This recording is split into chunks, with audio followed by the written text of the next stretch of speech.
दोस्तों शुरू करते हैं सीटेट के लिए साइकोलॉजी सब्जेक्ट के पेडागोजी के 10 महत्वपूर्ण इम्पोर्टेंट क्वेश्चन। पहला क्वेश्चन है, एक प्रभावी कक्षा में। एक प्रभावी कक्षा यानी कि एक समावेशी कक्षा जिसमें सभी बच्चों को समान समझा जाए और सभी को समान रूप से ज़्यादा कक्षा में जो ज्ञान दिया जाए उससे लाभ शिक्षार्थी उठा सकें। प्रभावी कक्षा देखते हैं। पहला ऑप्शन है, शिक्षार्थी निष्क्रिय रूप से शिक्षक के निर्देशों का पालन करते हैं। ये तो हो नहीं सकती एक प्रभावी कक्षा कि शिक्षार्थी निष्क्रिय रूप से कक्षा में बैठे हों, तो ये तो एक प्रभावी कक्षा नहीं हो सकती। अगला देखते हैं, अधिक अंक प्राप्त करने के लिए शिक्षार्थी एक दूसरे के साथ प्रतियोगिता में रहते हैं। अधिक अंक प्राप्त करने के लिए, ये भी गलत हो गया। अधिक अंक प्राप्त करने के लिए नहीं, बल्कि अधिक ज्ञान, एक दूसरे से अधिक ज्ञान अर्जित करने के लिए प्रतियोगिता में रहते हैं। तीसरा ऑप्शन है, शिक्षक पाठ तैयार करता है, एक व्याख्यान के रूप में उसे प्रस्तुत करता है तथा चर्चा को हतोत्साहित करता है। तो ये भी गलत हो गया। हतोत्साहित चर्चा को टीचर अध्यापक नहीं कर सकता एक प्रभावी कक्षा में। चौथा ऑप्शन है, शिक्षक चर्चा को प्रोत्साहित करता है। ये ठीक है, राइट आंसर है। प्रभावी कक्षा में एक टीचर जो है वो चर्चा जो होती है बच्चों के साथ कक्षा में उसको प्रोत्साहित करता है, यानी बच्चे ज़्यादा से ज़्यादा चर्चा करें, ज़्यादा से ज़्यादा प्रश्न करें एक प्रभावी कक्षा में। और शिक्षार्थियों के पूर्व ज्ञान एवं पृष्ठभूमि के साथ संबंध बनाता है। और जो चर्चा के दौरान शिक्षक क्या करता है, जो शिक्षार्थी ने पहले से जो ज्ञान सीखा है उसको, और जो पहले से एक शिक्षार्थी की पृष्ठभूमि तैयार की हुई उसको भी ध्यान में रखता है चर्चा के दौरान और चर्चा को प्रोत्साहित करता है। तो ये राइट आंसर है प्रभावी कक्षा का, ये विशेषता है। अगला क्वेश्चन देखते हैं, बच्चे कक्षा में रुचि विकसित करते हैं जब। बच्चे एक कक्षा है, उस कक्षा में बच्चे रुचि कब विकसित करते हैं, यानी बच्चों की रुचि कक्षा में कब बढ़ती है। देखते हैं ऑप्शन, जब उन्हें गृह कार्य नहीं मिलता, ये तो गलत होगी। गृह कार्य करने से तो बच्चे की कक्षा में रुचि बढ़ती है। शिक्षक केवल अच्छे शिक्षार्थियों का पक्ष लेता है, ये भी गलत है, क्योंकि शिक्षक अच्छे शिक्षार्थियों का पक्ष भी लेता है और वो बुरे जो मतलब थोड़े लो लेवल के शिक्षार्थियों के उनको भी शिक्षक प्रोत्साहित करता है, बल्कि ऐसा नहीं कि उनको बिल्कुल इग्नोर कर देता है। ऑप्शन 3 देखते हैं, शिक्षक प्रत्येक शिक्षार्थी को भाग लेने के लिए प्रोत्साहित तथा प्रशंसा करता है। राइट आंसर है। एक टीचर जो होता है वो प्रत्येक विद्यार्थी को क्या करता है कि भाग लेने के लिए प्रोत्साहित करता है, यानी किसी भी कक्षा में किसी भी उसमें पार्टिसिपेट करने के लिए किसी भी क्लास कक्षा में शिक्षार्थी को प्रोत्साहित करता है और शिक्षार्थी की जो अच्छे कार्य करने पर प्रशंसा भी करता है शिक्षक। ये राइट आंसर है। तो चौथा ऑप्शन है, वे बड़ी कक्षाओं में अपने मित्रों के साथ बैठते हैं। तो अपने मित्रों के साथ बैठने से क्या है, कक्षा में रुचि उत्पन्न नहीं होती, बल्कि कक्षा में रुचि उत्पन्न होती है कक्षा में ऐसे कार्य करने से जो कक्षा में रुचि उत्पन्न करते हों। अगला क्वेश्चन है, जब बच्चे विद्यालय में आते हैं, जब बच्चे विद्यालय में आते हैं तो उस समय क्या होता है। जब बच्चे विद्यालय में आते हैं तो देखते हैं ऑप्शन, ये भाषा से संबंधित क्वेश्चन है। विद्यालय की भाषा में न बोलने के लिए उन पर अर्थदंड लगाना चाहिए। ये तो बिल्कुल गलत हो गया, क्योंकि जब बच्चे पहली बार विद्यालय में आते हैं तो वो अपनी मातृभाषा केवल जानते हैं, और अगर उनकी मातृभाषा को जानने के विद्यालय में पहुंचने के तुरंत बाद उनको रिजेक्ट कर दिया जाए और उनसे कहा जाए कि आपको विद्यालय की भाषा बोलनी पड़ेगी, तो उनको एकदम बहुत अपने ऊपर प्रेशर, एक बोझ की तरह स्कूल और कक्षा लगेगी। तो वो बिल्कुल गलत है शुरू में ही बच्चे पे प्रेशर डालना। दूसरा है, उन्हें बता देना चाहिए कि विद्यालय की भाषा भिन्न है और उन्हें अपनी मातृभाषा में बिल्कुल भी नहीं बोलना चाहिए। ये भी वही बात होगी, अगर बच्चों को बता देंगे तुम्हारी भाषा अलग है, स्कूल की भाषा ये है, तुमको अपनी भाषा नहीं बोलनी, स्कूल की भाषा बोलनी, तो ये चीज़ क्या होगी, बिल्कुल गलत होगी। अगला ऑप्शन देखते हैं, उनके अभिभावक को बताना चाहिए कि वे घर पर केवल विद्यालय की भाषा को ही इस्तेमाल करें। ये भी गलत होगा। अब पेरेंट्स बच्चे को कह रहे हैं कि बेटे स्कूल में जाके जैसे स्कूल में बोलते हैं ऐसे ही तुम्हें बोलना है, तुम्हें अपने जैसे घर बोलते हो ऐसे स्कूल में जाके नहीं बोलना है। तो ये गलत होगा, क्योंकि स्कूल में तो ऐसा बोलेगा, फिर घर पर आके घर की भाषा सीखेगा, तो ये बिल्कुल गलत हो गया। चौथा ऑप्शन देखते हैं, उन्हें अपनी मातृभाषा में बोलने की अनुमति दी जानी चाहिए, क्योंकि अभिव्यक्ति महत्वपूर्ण होती है। ये बिल्कुल राइट आंसर है। उन्हें विद्यालय में अपनी मातृभाषा में बोलने की क्या करनी चाहिए, उन्हें अनुमति दी जानी चाहिए, क्योंकि जब वो अपनी मातृभाषा में बोलेगा, जो भाषा उसने अब तक सीखी है उसको बोलेगा, तभी बच्चे का जो अंदर है उसके अंदर के विचार प्रकट हो सकते हैं, क्योंकि बच्चों की अभिव्यक्ति में मातृभाषा महत्वपूर्ण होती है, क्योंकि सबसे पहले बच्चा मातृभाषा सीखता है। अगला कहीं देखते हैं, निम्नलिखित में से कौन सा कथन शिक्षक की भूमिका का सबसे अच्छा वर्णन करता है।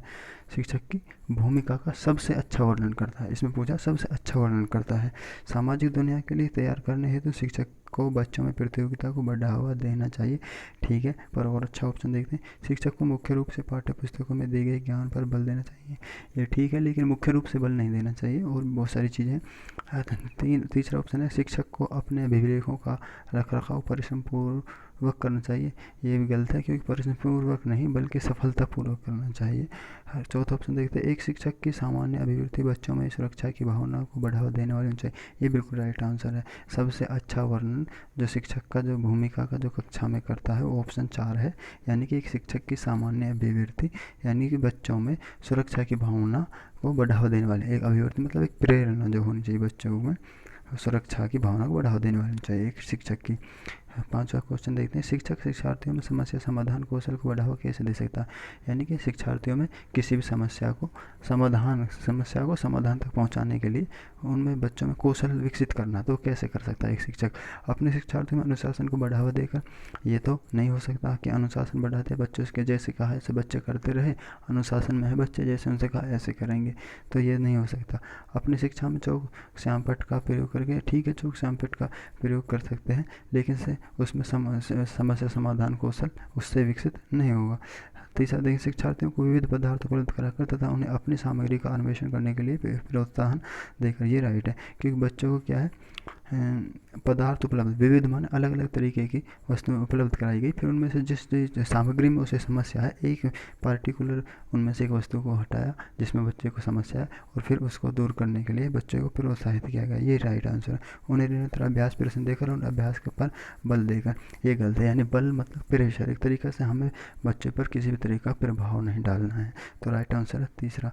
छठा देखते हैं, बच्चे सीखने के लिए स्वयं अपनी युक्तियाँ बना लेते हैं, इस संदर्भ में शिक्षक को, यानी बच्चे जो सीखने के लिए अब कोई ना कोई अपने आप नियम तरीके अपनी युक्ति तरीके निकाल लेते हैं, तो इसके संदर्भ में नीचे देखते हैं क्या बताया, पाठ्यपुस्तक में लिखित प्रक्रिया को कड़ाई से पालन के लिए बच्चों को प्रेरणा देनी चाहिए, यानी कि अब शिक्षक क्या कह रहा है, पाठ्यपुस्तक में जो लिखित चीज़ें हैं उनको कह रहा है इनको कड़ाई से पालन करो, मतलब सख्ती से उनको बच्चों से कह रहा है कि इनको सख्ती से ऐसे ही करो जैसे मैं आपको बता रहा हूँ।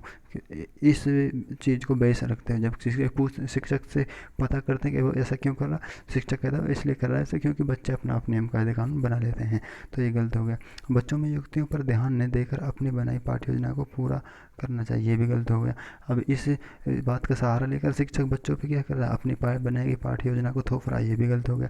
बच्चों की युक्तियों को समझना तथा उनके साथ उन पर चर्चा और संवाद स्थापित, ये ठीक है, बच्चों की जो युक्तियाँ उनको समझो और उनको आगे बढ़ाने के लिए उन पर चर्चा करो, ये ठीक है।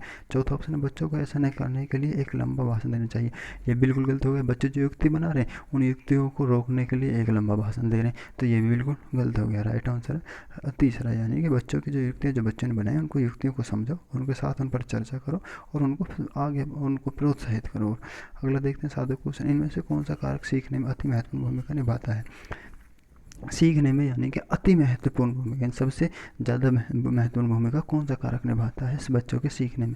पहला, परिपक्वता तथा शारीरिक छवि, ठीक है, परिपक्वता प्रेरित करता है बच्चों को, लेकिन इसमें पूछा अति महत्वपूर्ण भूमिका कौन सा कारक निभाता है। केवल आनुवांशिक बनावट, ये भी नहीं हो सकता। भौतिक आधारभूत संरचना, ये भी नहीं है। जो सबसे बेहतर है वो है सामाजिक संदर्भ तथा संवेग, ये बच्चे के जो है सीखने में सबसे महत्वपूर्ण भूमिका निभाते हैं, सामाजिक संदर्भ और संवेग, ये दो चीज़ें। आठवां क्वेश्चन, प्रारंभिक बाल अवस्था इस अवधि की ओर संकेत करते हैं, सीधा सा क्वेश्चन है, यानी कि प्रारंभिक बाल अवस्था कब तक होती है। जन्म से 8 वर्ष तक, ये तो नहीं है। 2 से 8 वर्ष तक, ये भी नहीं है। 6 से 12, ये भी नहीं है। जन्म से 5 वर्ष तक प्रारंभिक बाल अवस्था होती है, ये राइट आंसर है।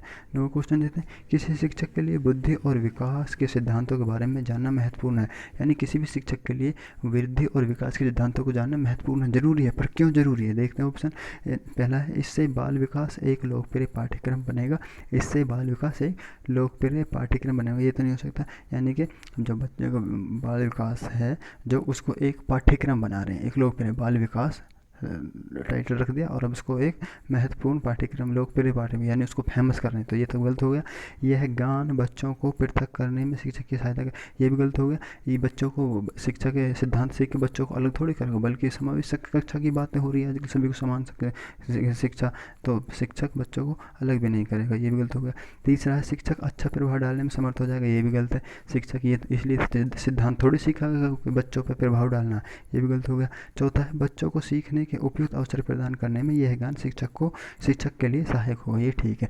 यानी कि जो शिक्षक वृद्धि और विकास के सिद्धांतों के बारे में जो जानकारी, जो ज्ञान जो ले रहा है, वो बच्चों को सीखने में उपयुक्त अवसर प्रदान करेगा। Right answer. अगला देखते हैं, बच्चे का विकास परिणाम है, यानी जो बच्चे का विकास है वो किसका परिणाम है? पर्यावरण का, पालन पोषण का, ये भी गलत है। आनुवंशिकता का, ये गलत है। पर इस आनुवंशिकता के साथ साथ और पर्यावरण का भी है, यानी आनुवंशिकता और पर्यावरण का मेल का परिणाम है बच्चों का विकास। तो बच्चों का विकास क्या है? बच्चों का विकास पर्यावरण और आनुवंशिकता के मेल का परिणाम है।